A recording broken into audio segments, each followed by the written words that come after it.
Hello everyone, I am Eren Gökırmak. I am a second-year computer engineering student at Bilkent University, and this is my Physics 101 project presentation. The aim of my project was to calculate the spring constant of a spring empirically, using the motions of a puck on an airtable. The setup used to do this experiment consisted of an airtable, equipped with a spark timer and a puck, a spring, a wooden block and tape to stabilize the spring, and a carbon paper. To calculate the spring constant, the experiment makes use of one of the fundamental laws of physics, namely the law of conservation of energy, which states that in an isolated system, energy remains constant.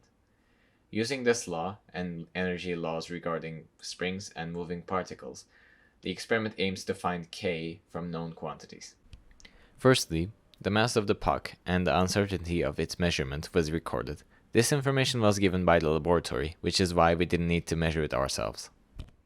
The mass of the puck turned out to be 420 grams, with an uncertainty of 5 grams. Afterwards, the length of the spring in its equilibrium position was measured. This information was useful in the final derivation of K.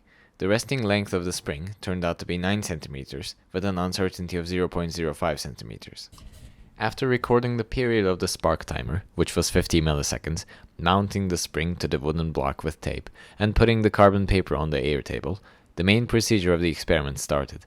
A marking was put on the carbon paper, which was 2 centimeters away from the tip of the spring, towards the other end of the spring. This was done for convenience, as it would be harder to measure the compressed length of the spring, rather than to compress the spring to the desired length. Then, the puck was used to push the tip of the spring into the marking on the carbon paper. This transfers potential energy into the spring, following the formula E equals 1 over 2 kx squared, where E is the potential energy stored, K is the spring constant, and X is the displacement of the tip of the spring. Following this, a few test runs of the setup was done to get used to the release of the puck.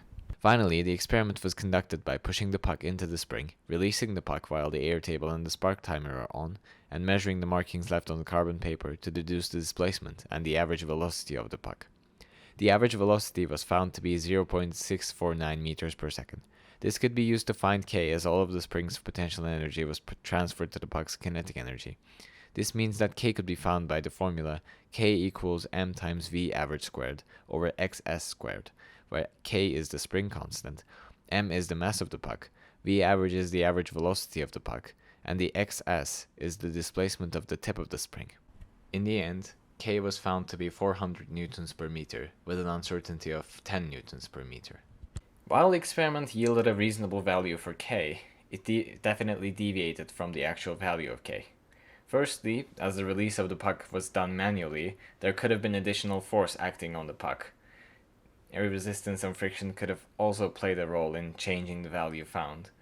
This means while the experiment was a success, the value is quite arguable. And this concludes the experiment. Thank you for watching.